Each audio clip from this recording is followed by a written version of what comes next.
Yesu ashimwe cyane. Ndabashuhuje mwese, mugubwe neza, amahoro y'Imana bane namwe. Imana ishimwe. Nezerewe ku bwanyu, kubwira iteraniro ryiza tugiye kuganiramo ijambo ry'Imana. Nagira ngo mbanze mbibwire kugira ngo tuganire tuziranye, hanyuma dufatanye kwishimira uno munsi mwiza tugiye kwinjiramo, umunsi mukuru wo kuzuka kwa Kristo. Imana ishimwe. Nitwa Musabimana Fortune, umubyeyi, ndi umudamu ushima Imana, mfite umutware n'abana bane, ndakijijwe. Imana ishimwe cyane. Haleluya. Mumeze neza, muguwe neza, kandi abataguwe neza, mufite ibibazo, abarwaye, abagize ibyago, mwese nimwihangane, mukomezwe na Kristo, kuko Kristo arahari kugira ngo aduhumurize. Imana ishimwe. Munyemereye dusenga Imana kugira ngo tuganire. Turagushimiye Uwiteka kuri mu ruhande rwacu, tugushimiye ko ari wowe ufite ubuzima bwacu mu biganza. Dushimye izina ryawe rikuru, izina ryawe niryamamare mu mahanga yose. Turagushimiye butatu bwera, turagushimiye kuri mu ruhande rwacu, turagushimiye kuri muri iri teraniro, turagushimiye ko dukomereje amaboko, kandi izina ryawe nirihimbazwe. Tugiye kuganira ijambo ariko ryadutanze kubaho, kandi niryo buzima. Ndakwinginze ngo Umwuka Wera abe ari we usobanura ibyanditswe kugira ngo dufashwe naryo, kandi twubakwe nk'amabuye mazima. Urakoze Mana. Umugisha umuntu wese wumvira ijambo, waba ari hafi na kure, kugira ngo ijambo ryawe rigire ubushobozi bwo kugira ibyo rihindura, kandi rigire ibyo ryubaka, rigire n'ibyo rikiza. Turagushimiye kubidukoreye mu izina rya Yesu Kristo umwami wacu. Amen. Munyemerere dusome ijambo ry'Imana mu butumwa bwiza bwa Yesu Kristo uko bwanditswe na Matayo, igice cyaho cya 27. Turasoma umurongo wa 51, hanyuma tuganire. Turahera ku murongo wa 51, ubutumwa bwiza bwa Yesu Kristo uko bwanditswe na Matayo, igice cya 27. Reka duhere ku murongo wa 51. Ibitangaza byabaye Yesu amaze gutanga. Umwenda ukingirije ahera cyane h'urusengero utabukamo kabiri, utangirira hejuru ugeza hasi. Isi iratigita, ibitare birameneka, ibituro birakinguka. Intumbi nyinshi z'abera bari barasinziriye zirazurwa, bava mu bituro maze amaze kuzuka binjirana mu murwa wera, babonekera benshi. Imana ishimwe. Dutaruke tujye hakurya ku murongo wa 5. Haranditse ngo ariko marayika abwira abagore ati, mwebweho mwitinya, kuko nzi yuko mushaka Yesu wabambwe. Ntari hano kuko yazutse nk'uko yavuze. Nimuze murebe aho umwami yararyamye, nimugende vuba mubwire abigishwa be yuko yazutse, kandi azababanziriza kujya i Galilaya, iyo niyo muzamubonera. Dore ndabibabwiye. Mwakira ijambo ry'Imana. Haleluya. Nanone bakozi b'Imana, haleluya. Imana ishimwe. Nzanye ijambo rifite intego, imbaraga zo kuzuka kwa Kristo n'ubushobozi buri mu kuzuka kwa Kristo bigiye kugira ibyo bihindura ku buzima bwawe. Hari icyo bihindura. Imbaraga ziri mu kuzuka no mu rupfu rwa Kristo. Nagira ngo tubitekerezeho. Ni iki cyabaye Yesu amaze gupfa? Urupfu rwatwigishije iki? Urupfu rwo rumariye iki wowe? Rumariye iki itorero ndetse no kuzuka kwe? Imbaraga ziri mu kuzuka kwa Kristo ni izihe? Kuba yarazutse bikumariye iki? Kuba ariho uyu munsi bikumariye iki? Nicyo dushaka kuvuga. Haleluya. Haleluya. Itorero ryabonetse kubwo kuzuka kwa Kristo. Itorero ryabonetse kubwo urupfu rw'umwana w'intama w'Imana. Ijambo riratubwiye ngo, ijambo dusomye riratubwiye ngo ibitangaza byabaye Yesu amaze gutanga. ni ukuvuga ngo akivuga bikimara kurangira hari ibitangaza byabaye, hari ikintu cyahise kiba gikomeye.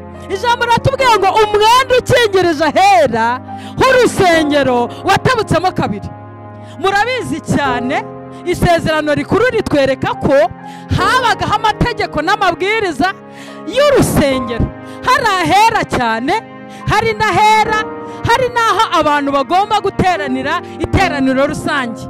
hanyuma ahera cyane habaga umwenda wabaga ukingirije, nta muntu n'umwe wemeraga kujyamo kereka umutambyi wabyerejwe, nawe akamara iminsi 7 yiyeza atungana asaba Imana imbabazi kugira ngo azinjire ahera cyane. ijambo ritugaragariza ko bamuzirikaga ikintu kirekire cy'ikiziriko kirekire ku buryo bategereza ko azarangiza kuvugana n'Imana akaza gutanga amabwiriza cyangwa se iby'Imana imugize gute imuhaye. iyo yatindagamo bamenyaga ko byarangiye ko Imana yamucinze ahera cyane. nta wundi wemeraga kuhajya, ndetse n'abo batambyi byasabaga kwezwa, byasabaga kumara igihe basaba imbabazi biyeza kugira ngo bazakandagire ahera cyane. uwo mwenda rero wagaragazaga ko mbese hari limite cyangwa se hari umupaka, bisaba ko hari umuntu ubasha kwinjira. nanone bikatwereka yuko bajyanaga ibitambo bakajya kudusabira imbabazi, bakajya kutubwirira Imana. ariko Yesu amaze gupfa, haleluya haleluya haleluya, umwenda wa wundi wari ukingiriza ahera, wa mwenda wagaragazaga nk'uruzitiro cyangwa nk'urusika ruvuga ngo harajya yuyu, utabukamo kabiri. bishatse kuvuga ngo umuntu wese niyinjire. haleluya haleluya, bishatse kuvuga ngo umuntu wese naze imbere y'Imana aca bugufi aze, kuko ijambo riratubwira ngo ibitambo Imana ishima ni umutima umenetse ushenjaguwe, Imana ntiyawusuzugura. haleluya haleluya, byasabaga ko umuntu yinjira akinjira hera, akijyanira ibyo byifuzo, akagera imbere y'Imana. nicyo gikomeye Imana yahise idukorera. urupfu rwa Kristo rwahise rukora icyo, mvugira utamena. haleluya, rwahise rukora icyo. umwenda ukingiriza ahera wahise utabukamo kabiri. bishatse kuvuga ngo uhawe uburenganzira bwo gutanga, uhawe uburenganzira bwo kuvugana n'Imana, uhawe uburenganzira bwo kuyisaba imbabazi. ni ukuvuga ngo ni wowe ugiye kuba igitambo cyiza, kuko Yesu yabaye igitambo kimwe kizima kidukuraho ibyaha. bishaka kuvuga ngo njyewe Kristo aritanze, hanyuma wowe nawe ngwino uje mu izina rya Yesu. ni nayo mpamvu iyo dusenze tuvuga ngo tubisabye mu izina rya Yesu. iyo mpamvu tubinyuza kuri Yesu twebwe ni uko niwe wabaye igitambo kugira ngo nawe akubere ituro rizima, cyangwa se uzi imbere y'Imana ugaragaza wowe umubwira ati njye ntacyo ndicyo, njye ndi umunyantege nkeya, njye ndi umunyabyaha, ariko nje ku bwa Kristo wabaye igitambo kizima. vugira utamena. ndabivuze mu izina rya Yesu, mbisabye mu izina rya Yesu, ninginze Imana mu izina rya Yesu, kuko Kristo niwe wahagaze ahera ibyaziraga. aravuga kubw'umusaraba, haleluya, kubw'umusaraba aravuga ati ibi byose birarangiye, umuntu wese naze yigerere ahera. ngiki gitangaza gikomeye ku rupfu rwe cyabaye. hanyuma icyakurikiyeho ibituro by'abera bigira gute? birakinguka. bishatse kuvuga ngo abantu bari bakingiriwe mu bituro, abantu bari barapfuye, ariko bari bizeye Imana. hanyuma aravuga ati aba bantu sinabasigaye. mumvugiye tamena. ariko urumva Yesu yari kuzuka agasiga abera mu gituro? ntabwo bishoboka. ntabwo byari gushoboka kwava muri icyo gituro ngo asigaye abera. niyo mpamvu urukundo rwe rurandenga cyane.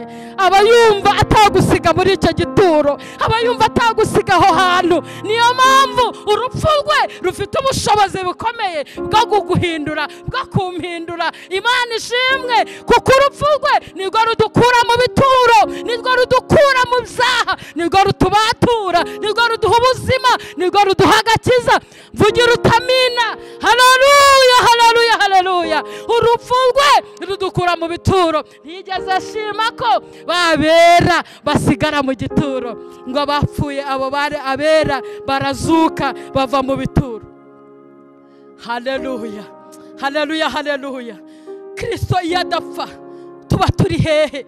Kristo iyo adapfa ngo azuke nta jambo tuba dufite, ariko ubu dufite ijambo kuko dufite utubatura, dufite ijambo kuko dufite utuvugira. Umuririmbyi araririmba ngo mu ijuru imbere y'Imana mfite umuntu umvugira, ni umukuru w'abatambyi kandi yitwa Kristo. Urupfu ntirwamuheranye. Haleluya, haleluya. Kandi navuga ngo ubwo atagipfuye nanjye singipfuye, yatsinze urugamba nanjye nzarutsinda mu izina rya Yesu.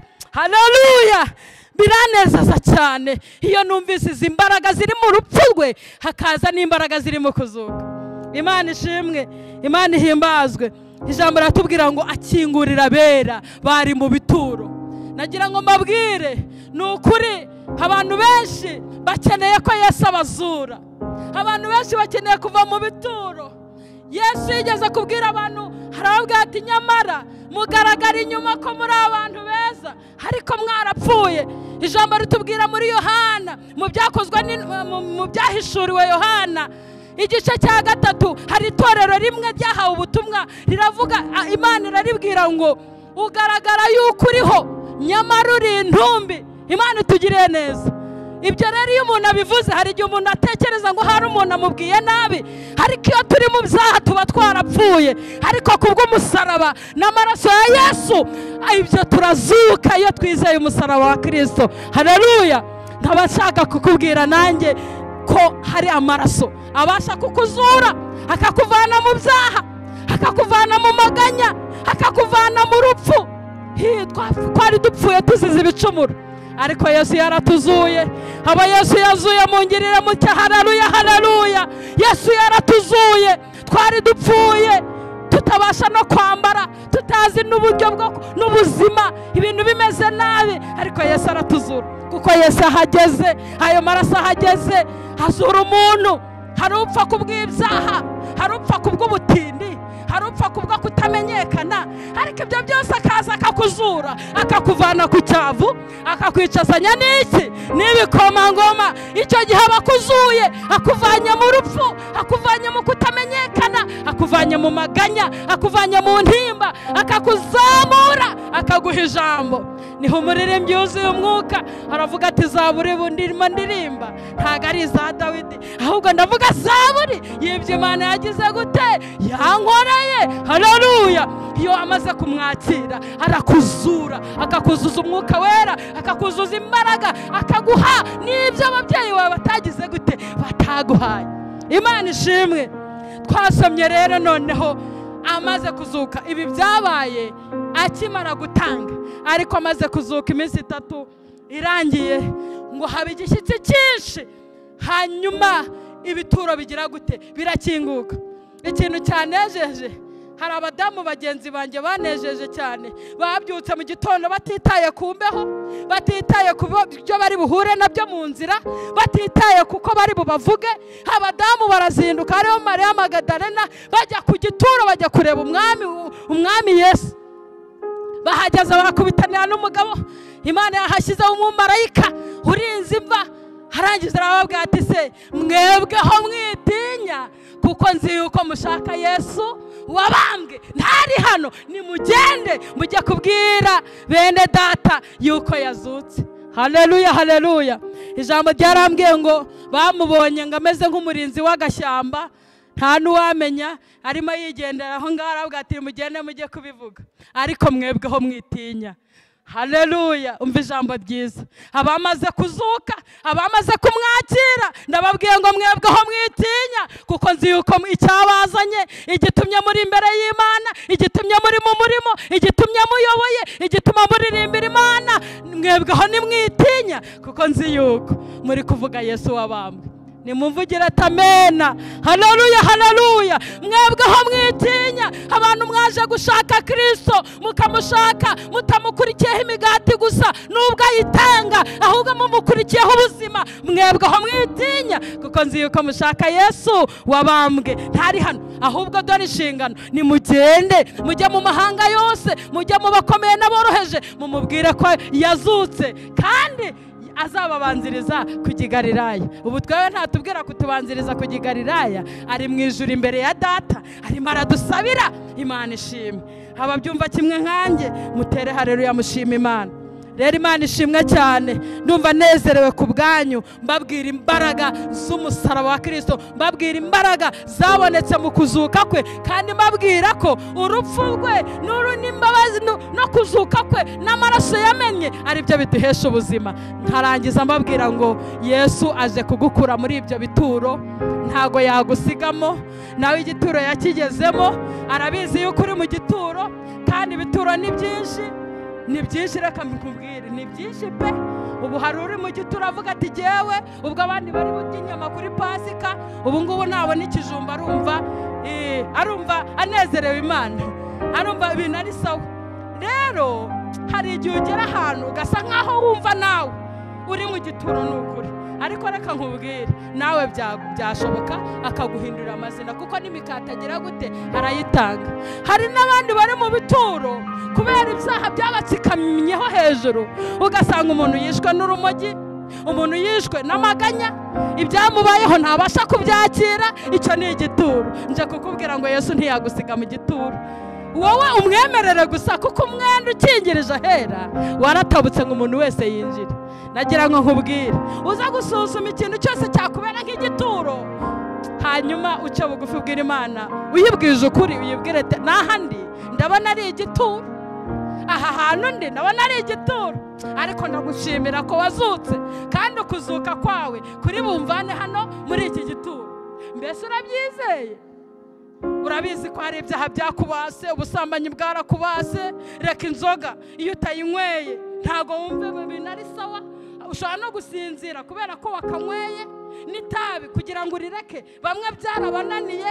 Ariko reka mbabwire, numara kumva umwizeye, ukizera ko izi mbaraga zo ku musaraba we, izi mbaraga zatandukanije uyu mwenda ngo winjire, ukumva ko zigufiteho ubushobozi, ukemerera Yesu, arakuvana muri icyo gituro. Mbese nabyo urabyizeye? Reka mbabwire ibindi bituro. Ushobora kuba warasenze, ukaba ufite amasezerano, ariko ukabona atinze gusohora, hanyuma ukumva ni nk'igituro kikuri hejuru.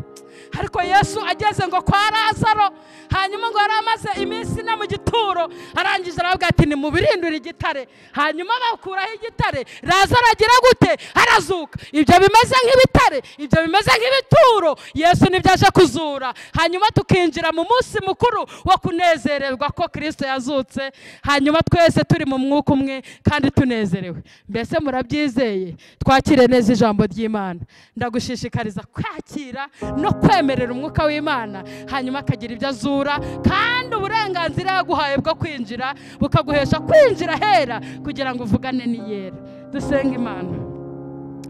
Urakoze Mana yacu, turagushimiye ko umwana wawe atagundiriye icyubahiro ngo akigundire, ahubwo yisize ubusa ku bwanjye, yisize ubusa ku bw'aba bantu.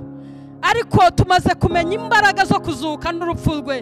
Ndasenza kugira ngo umuntu wese wumvise ko hari ibituro byamubaraye hejuru, ndasenza kugira ngo umuntu wumva ko hari ibintu byinshi byapfuye bikeneye kuzuka, nawe akazukana na Kristo.